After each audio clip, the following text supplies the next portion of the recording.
The alarm rang through every corner of the Galactic Council headquarters.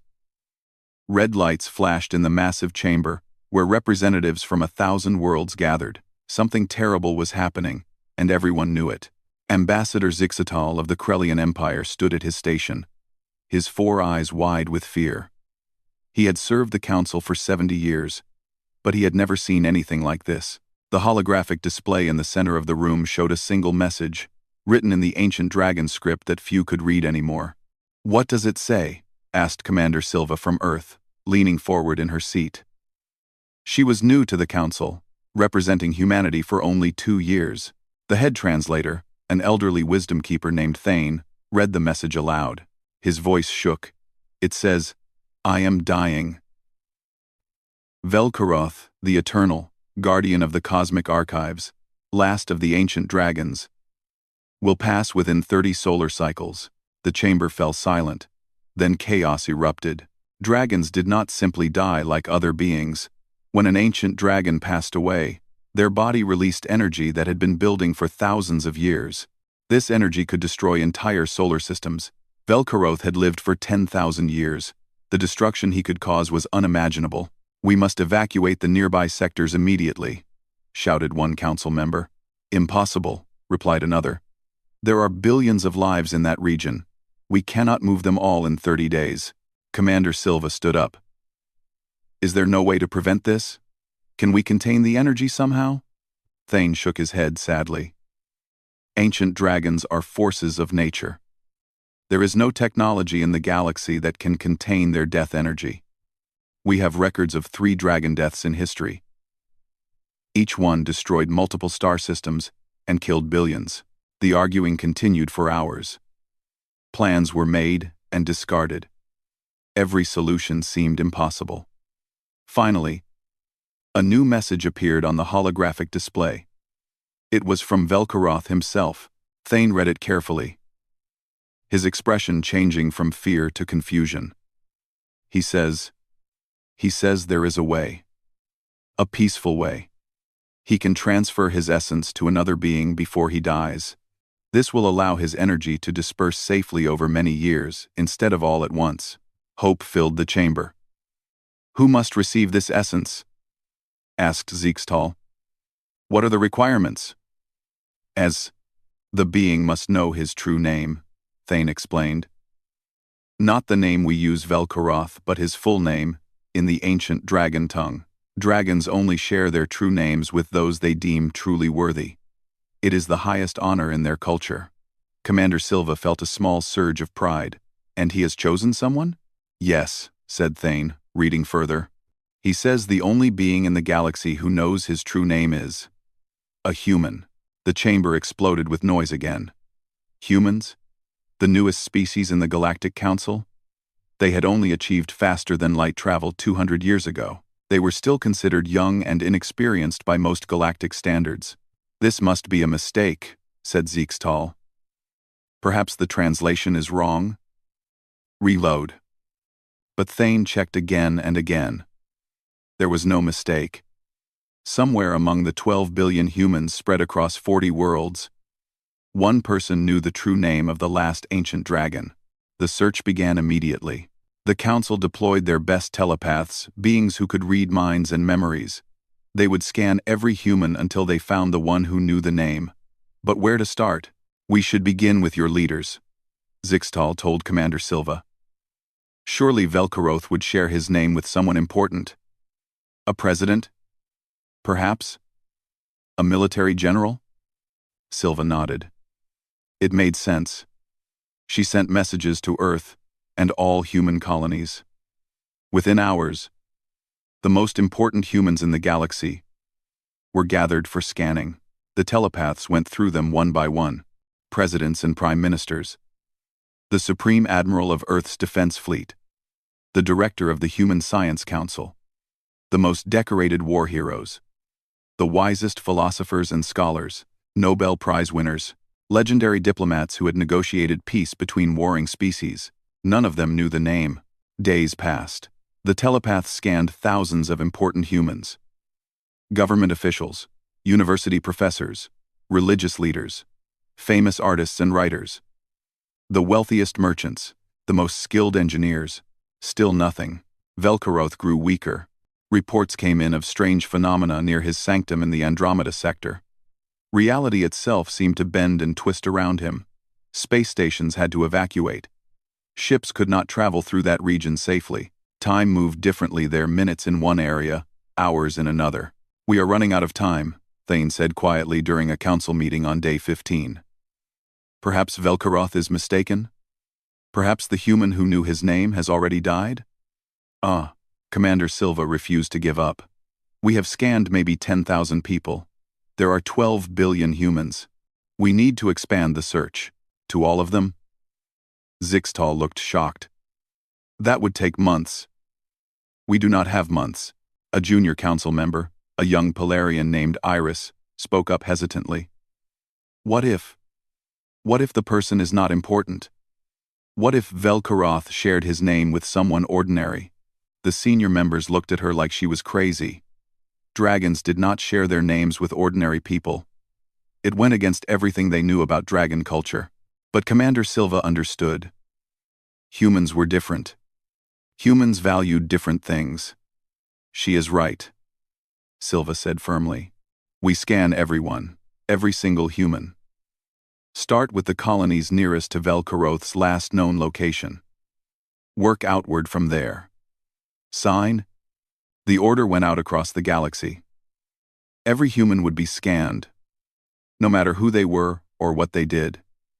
It was the largest telepathic search in galactic history. On day 23, with only 7 days remaining, a telepath named Lyra arrived at Kepler Station, a research facility in the Outer Rim. She had been scanning humans all day and was exhausted.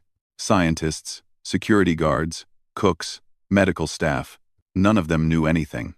As she prepared to leave, she noticed one more person in the facility. A night janitor, just starting his shift. She almost skipped him, but orders were orders. Every human must be scanned. Lyra reached out with her mind to touch his thoughts. Then she gasped and nearly collapsed. She had found him. Marcus Webb pushed his cleaning cart down the empty hallway of Kepler Station. His footsteps echoed in the silence. It was 10 p.m. and most of the research staff had gone home for the night. This was Marcus's favorite time, quiet, peaceful, with nobody rushing past him or looking through him like he was invisible. He was 47 years old and had been cleaning these floors for 23 years. His hair was gray now, and his back hurt on cold days, but the work was steady and simple. Marcus liked simple. He put his earbuds in and started playing his favorite jazz music, an old Earth song from the 20th century. Marcus hummed along as he mopped the floor in Section C, moving in the same pattern he had used for 2 decades. Nobody really noticed Marcus. The scientists walked past him without saying hello. The security guards nodded sometimes but never asked his name. The administrators forgot he existed unless something was not cleaned properly. Marcus was okay with that. He had learned long ago that being invisible meant being left alone. And being left alone meant being at peace. His daughter Sarah called him boring. She was 22 now, working as a shuttle pilot on Mars. She always told him he should do something more exciting with his life. "Dad, you are smart enough to do anything. Why do you just clean floors?" she would ask. Marcus never had a good answer. He just knew that after his divorce 15 years ago, after all the noise and anger and complicated emotions, he wanted his life to be simple. Cleaning was simple. You made dirty things clean. You could see your progress.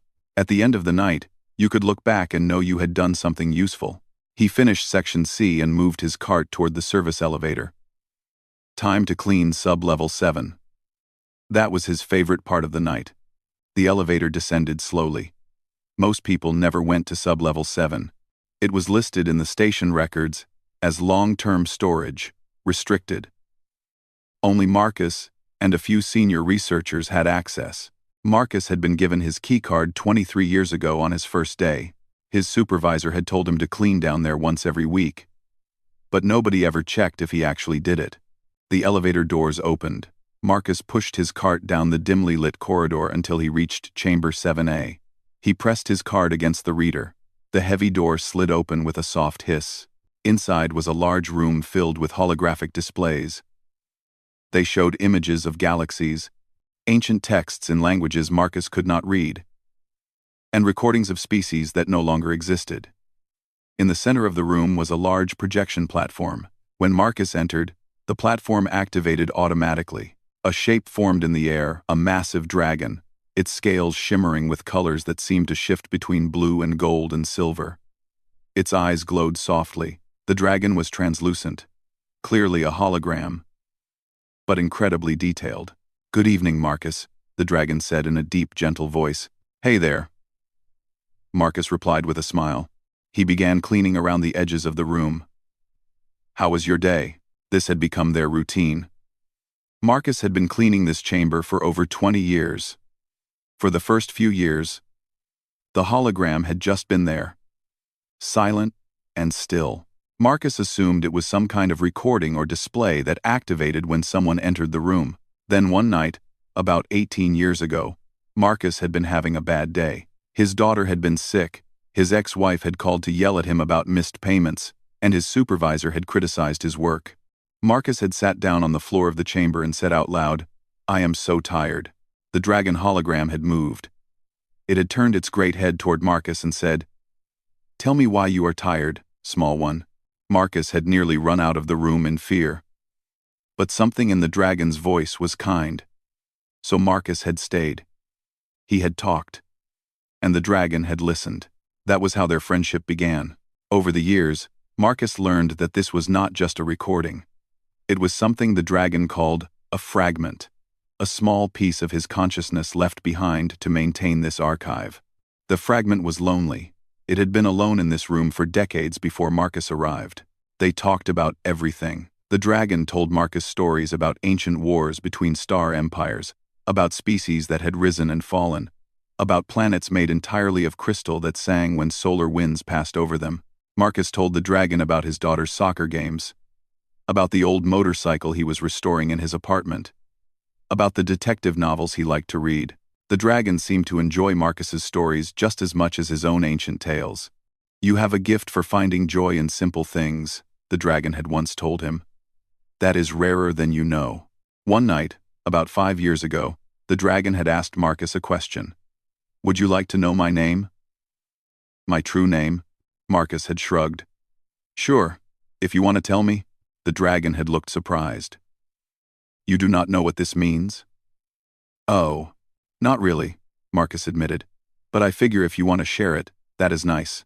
Like when someone tells you their nickname that only friends use." The dragon had made a sound like distant thunder. Marcus later realized it was laughter. "Yes," the dragon said. "Exactly like that." Then the dragon had spoken his name. It was long and complicated, with sounds that human throats were not designed to make. Marcus had tried to repeat it, and failed badly. The dragon had been patient, teaching him how to form each syllable, how to make the clicking sounds, and the deep, resonant tones.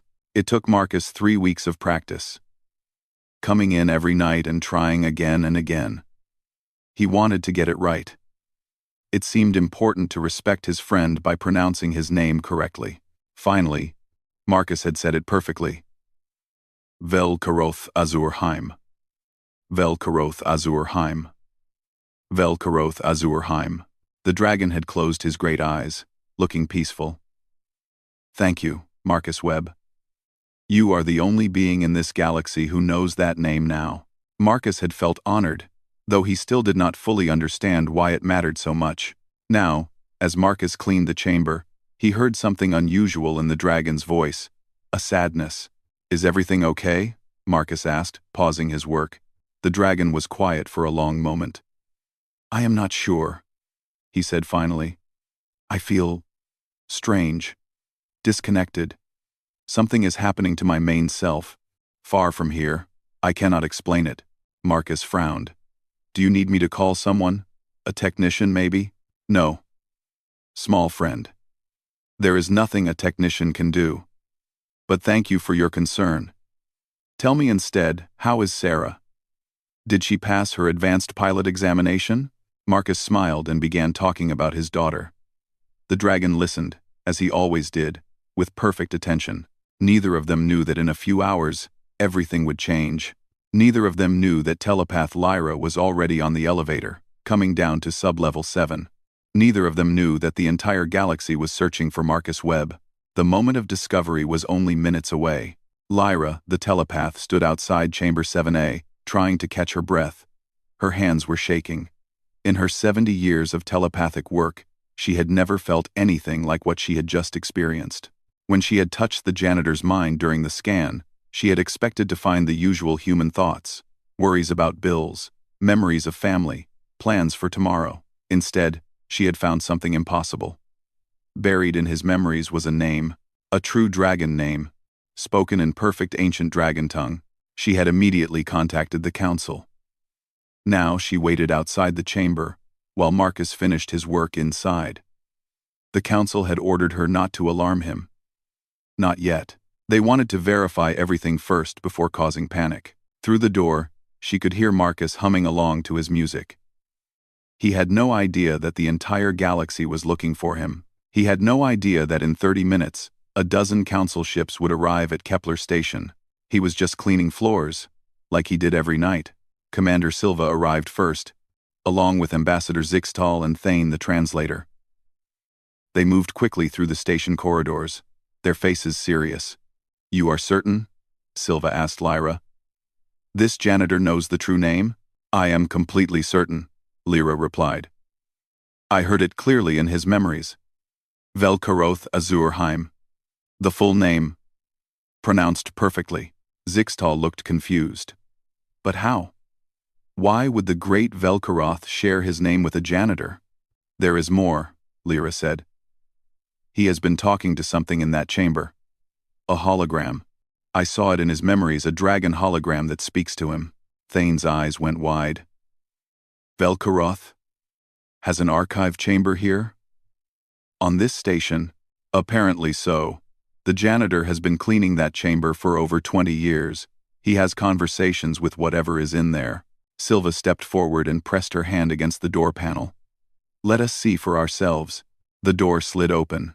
Marcus was on his knees, scrubbing the floor near the holographic platform. His music was playing in his earbuds, so he did not hear them enter. The dragon hologram floated above the platform, watching Marcus work with what seemed like fondness. Then the hologram's eyes shifted to the doorway. It saw the visitors. Its expression changed to something like recognition and sadness. "Marcus," the dragon hologram said gently. Marcus pulled out his earbuds and looked up. He saw the 4 strangers standing in the doorway, all staring at him with intense expressions. He quickly got to his feet, worried he was in trouble. "I am sorry," Marcus said nervously. "Am I not supposed to be in here? I have been cleaning this room for years. I have a key card and everything." Commander Silva stepped forward slowly, like she was approaching something precious and fragile. "You are not in trouble, Marcus. We need to ask you some questions. It is very important." Marcus looked at them, then at the dragon hologram, then back at them. "Okay. What is this about?" "Do you know who this is?" Thane asked, pointing at the hologram. "Have you ever asked what it represents?" Marcus shrugged. "Not really. I mean, it is obviously a dragon. We have talked for years, but I never asked for details. I figured if he wanted to tell me, he would." Seemed rude to pry. The visitors exchanged glances. Zixtal spoke carefully. "Marcus, this hologram is a fragment of consciousness, a piece of a living being left behind to maintain an archive. Do you understand what that means?" "Not really," Marcus admitted honestly. "I just thought it was some kind of advanced computer program. But it is nice to talk to, so I never questioned it much." The dragon hologram spoke then, addressing the council members. "I am a fragment of Velkaroth, the Eternal. I was placed here 40 years ago when this station was built. My purpose was to observe and record information about humanity, the newest species to join the galactic community. I have been alone here, watching and recording, for decades." Silva asked the question everyone was thinking. "Why did you tell this human your true name? That is the highest honor in dragon culture. It is only given to the most worthy beings. The hologram looked at Marcus, who stood there confused, still holding his mop. Because he was kind to me.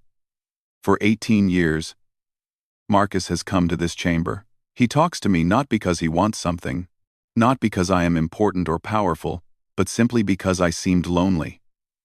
He brings me stories of his life, small, ordinary stories about fixing motorcycles and reading books and watching his daughter grow up. He listens to my ancient tales with genuine interest.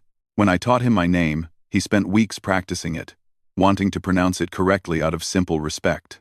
The hologram's voice grew softer. In 10,000 years, I have met warriors who could destroy planets, leaders who ruled galaxies, scholars who understood the mathematics of creation itself. But Marcus Webb is the first being who ever saw me as someone who might need a friend. That is why he is worthy. Marcus was staring at all of them with wide eyes. Wait. You are the actual Velkaroth? The one who is dying? The one that the news has been talking about for the past 3 weeks? A fragment of him, yes, the hologram confirmed. Marcus sat down heavily on his cleaning cart. Oh no. Oh no, no, no. I thought you were just... He looked up at the dragon. You should have told me. I would have. I do not know what I would have done differently, but I should have known. Would you have treated me differently if you had known? The dragon asked gently. Marcus thought about it. I guess not. You seemed lonely either way. Exactly, the dragon said. Commander Silva knelt down next to Marcus. Her voice was kind but serious. Marcus, we need you to come with us. Velkaroth is dying. He needs to transfer his essence to someone before he passes, or his death will destroy multiple solar systems. The only person who can receive that essence is someone who knows his true name. That person is you. Marcus looked at her like she was crazy. Me? But I am just a janitor. I barely finished high school. I am nobody special. Velkaroth disagrees, Thane said. And in matters of dragon tradition, his judgment is absolute. Marcus stood up slowly. His legs felt weak. What happens if I do this? What happens to me? The dragon hologram spoke. You will receive my main self's memories, his knowledge, his power. You will become a keeper of ancient wisdom. You will live for thousands of years.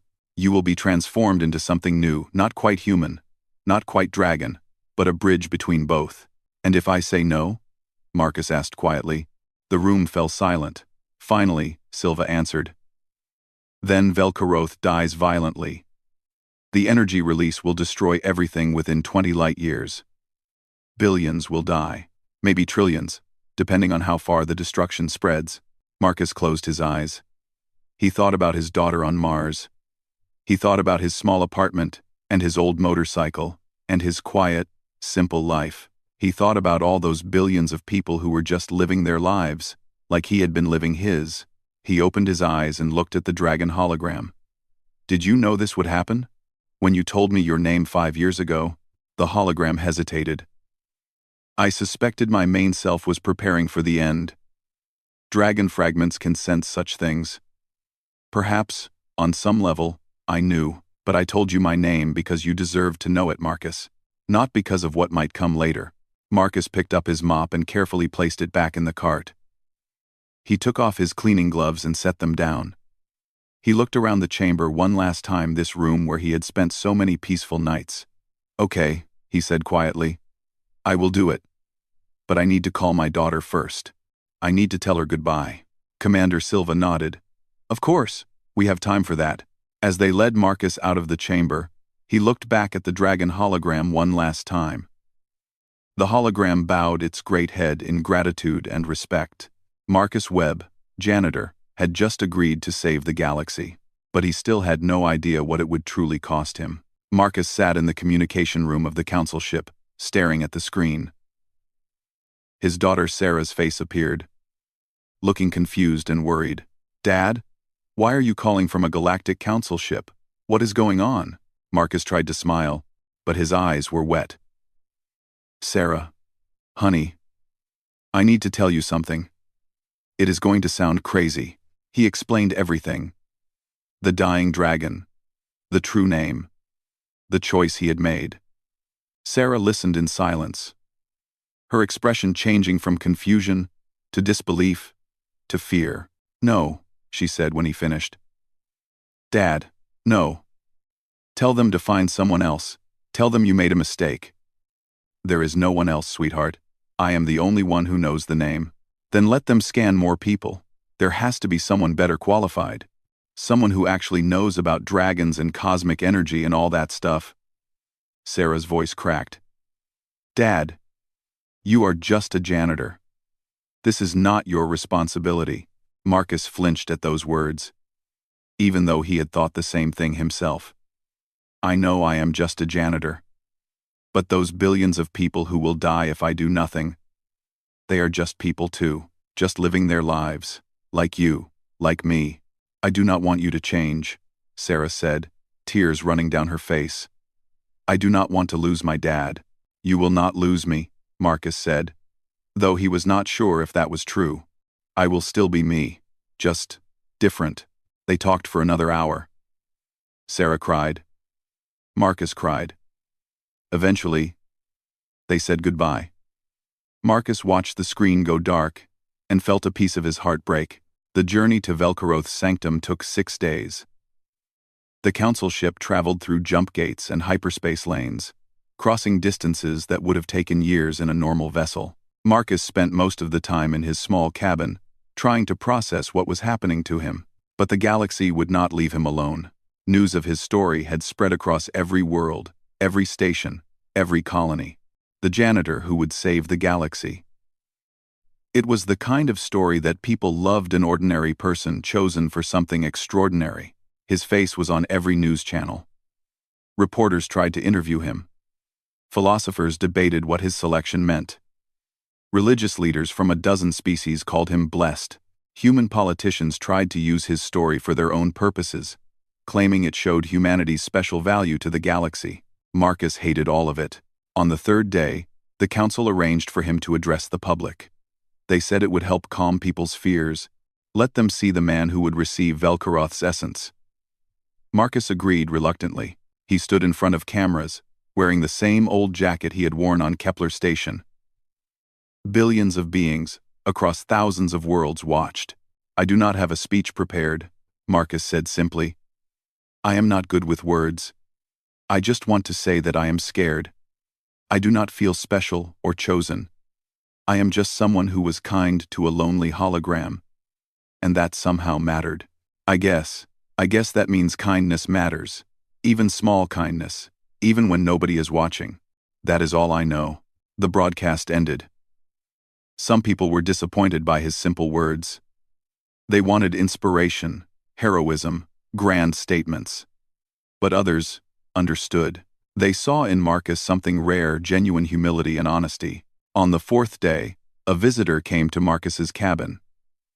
It was Dr. Helena Voss, the human philosopher who had been one of the first people scanned by the telepaths. She was famous across human space, 3 doctorate degrees, author of 12 books, advisor to presidents.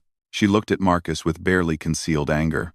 "I have spent my entire life studying dragon culture," she said coldly. 50 years of research. I have translated ancient texts. I have spoken with elder races about dragon traditions. I understand their philosophy, their ethics, their place in cosmic history. And yet Velkaroth chose you. A janitor who knows nothing." Marcus looked at her tired, bitter face. He felt sorry for her. "I am sorry," he said. "I did not ask for this." "Do you even understand what you are receiving?" she demanded. "The knowledge of 10,000 years? The wisdom of ages? It will be wasted on you. You will not know what to do with it. You will not appreciate it." Something hardened in Marcus then. For the first time since this began, he felt a spark of anger. "Maybe that is exactly why I was chosen," he said quietly. Maybe Velkaroth did not want someone who would see his knowledge as a prize to be won or a tool to be used. Maybe he wanted someone who would just receive it, accept it, not because I earned it or deserved it, but because a friend needed help. Dr. Voss stared at him. You think you are better than me? No, Marcus said honestly. I think I am just different. You spent your life trying to understand dragons. I spent one evening a week talking to one. Maybe both of those things have value. But only one of them built a friendship. Dr. Voss left without another word. Marcus never saw her again. On the 6th day, they arrived at the Andromeda sector. Marcus stood at the observation window and saw Velkaroth's sanctum for the first time. It was a structure the size of a moon, built from materials that seemed to shift between solid and liquid. Reality bent around it. Space looked wrong there, colors that should not exist. Angles that hurt to look at. This was what happened when an ancient dragon began to die. The laws of physics themselves began to break down. Commander Silva stood beside Marcus. We will arrive at the sanctum in 2 hours. Are you ready? Marcus laughed bitterly. No, I will never be ready. But I will do it anyway. That is courage, Silva said softly. No, Marcus replied. Courage is when you have a choice. This is just necessity. They stood in silence, watching the impossible structure grow larger as they approached. Marcus thought about his apartment on Kepler Station, his motorcycle that he would never finish restoring, his daughter's face, the smell of floor cleaner, and the sound of old jazz music. His quiet, simple life, all of it was about to end. In 2 hours, Marcus Webb would enter the sanctum. He would meet the true Velkaroth. Not just a holographic fragment, he would receive 10,000 years of memories, knowledge that could break a human mind. He would be transformed into something new, and he would never be just a janitor again. Marcus walked alone through the corridor leading to Velkaroth's inner chamber. The council members had escorted him to the entrance, but the dragon had insisted that Marcus enter alone. This was a private matter, between two friends. The corridor was made of something that looked like crystal but felt warm under Marcus's hand. The walls showed images, memories from Velkaroth's life. Marcus saw worlds being born and dying. He saw species rising from nothing and building civilizations that touched the stars. He saw wars that consumed galaxies and peace treaties signed in the light of dying suns. It was beautiful and terrifying. The corridor opened into a massive chamber. And there, in the center, was Velkaroth. The dragon was enormous. His body stretched hundreds of meters, covered in scales that shifted through every color Marcus had ever seen, and some he had no names for. But the dragon was clearly dying. Cracks ran through his scales, leaking light. Parts of his body seemed to fade in and out of existence. The air around him shimmered with unstable energy. Despite all this, when Velkaroth opened his eyes and looked at Marcus, there was warmth in them. Recognition. Marcus Webb. The dragon's voice rumbled through the chamber. But it was gentle. You came. Marcus's legs felt weak. But he walked forward. Yeah. I came. Though I am still not sure why it has to be me. Come closer, Velkaroth said. Let me see you properly. Marcus walked until he stood directly in front of the dragon's massive head. Up close, he could see his own reflection in Velkaroth's eye. He looked so small. So ordinary. You spoke with my fragment for many years, Velkaroth said. He told me about you. About your stories. About your daughter Sarah and her soccer games. About the detective novels you read. About the motorcycle you are restoring, even though you will probably never finish it. Marcus smiled sadly. That is me. Nothing special. Just a guy with simple hobbies and a simple life. You were kind to a piece of me that was lonely, Velkaroth said. You asked for nothing in return. In 10,000 years, Marcus Webb, I have met beings of incredible power and intelligence. I have known warriors who could split planets, and scholars who understood the language of stars. But you are the first who simply offered friendship. It did not seem like a big deal, Marcus said quietly. Your fragment seemed lonely. I was lonely too. We talked. That is all. That is everything, Velkaroth replied. Kindness given freely, expecting nothing back, is the rarest thing in this galaxy. Rarer than power. Rarer than wisdom. Marcus looked up at the dying dragon. What will happen to me? When you transfer your essence, will I still be me? Velkaroth was quiet for a moment. I do not know. This has never been done before, a dragon's essence passing to a human. You will receive my memories. All 10,000 years of them. You will gain knowledge of things humans have never understood. You will live for millennia. Your body will change, becoming stronger, harder to kill. But whether you will still be Marcus Webb. The dragon's voice grew softer. I cannot promise that. That is what I am afraid of, Marcus admitted. Forgetting who I am. Forgetting my daughter. Forgetting what it feels like to mop a floor, or listen to jazz music, or read a good book. Those things seem small compared to cosmic knowledge. But they are my things. They are what make me, me. Then hold on to them, Velkaroth said firmly. When my memories flood into you, when you see the rise and fall of civilizations, when you understand mathematics that can shape reality itself, hold on to your small things. They are not small at all. They are anchors. They will keep you human even as you become something more. Marcus took a deep breath. Okay. I am ready. I think. Maybe. Probably not. But let us do it anyway. Velkaroth made that sound like distant thunder laughter. You are braver than you know, Marcus Webb. Now, I must ask you something important. Will you speak my name? My true name? One last time, so I can hear it from a friend.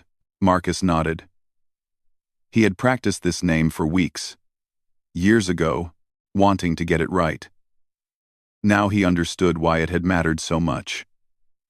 He opened his mouth and spoke carefully, pronouncing each syllable with respect. Velkaroth Azurheim. The dragon closed his eyes. Perfect. Thank you, small friend. Now, are you ready? No, but do it anyway. The transfer began. Light poured from Velkaroth into Marcus. It was not gentle. It felt like being struck by lightning while drowning in an ocean while falling through space. Marcus screamed. His body lifted off the ground, suspended in the dragon's power. Memories flooded into him. 10,000 years in seconds. He saw the birth of the first stars. He witnessed the first species to achieve consciousness. He watched empires rise, reach their peak, and crumble to dust.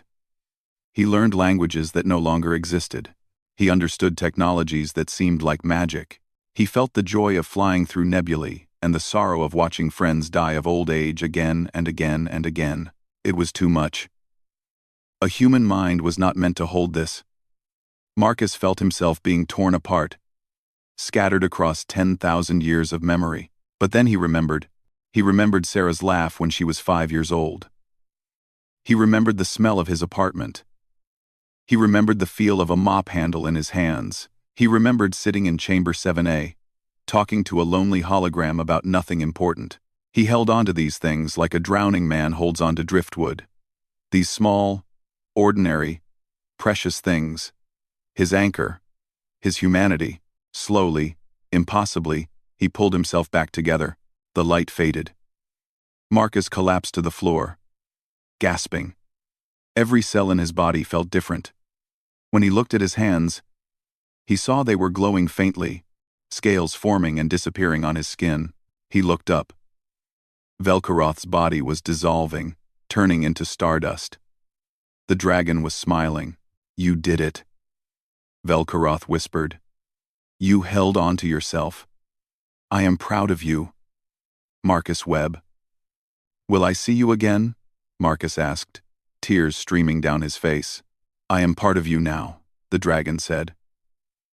We will never truly be apart. Goodbye, my friend.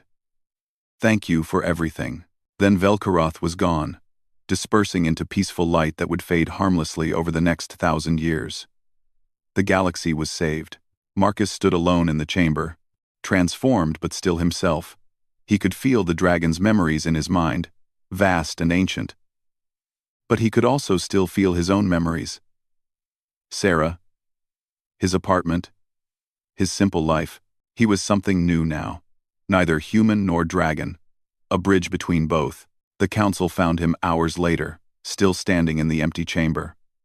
They offered him positions of power. Advisor to presidents. Teacher at the greatest universities. Ambassador to ancient species. Marcus declined everything. He returned to Kepler Station. He went back to his apartment. And on his first night back, he put on his cleaning uniform, picked up his mop, and went to work. The other janitors stared at him. Everyone knew his face now. "Why are you back?" they asked. "You could do anything now. Be anyone." Marcus just smiled. "I like this job. It is simple. It is honest. And someone has to keep these floors clean." He went down to sub-level 7. To chamber 7A. The holographic fragment was still there. Waiting. When Marcus entered, the dragon fragment smiled. "Hello, old friend," Marcus said. "Hello, Marcus. How was your week?" Marcus sat down on the floor, like he had done 1,000 times before. He told the fragment about his journey, about the transfer, about coming home.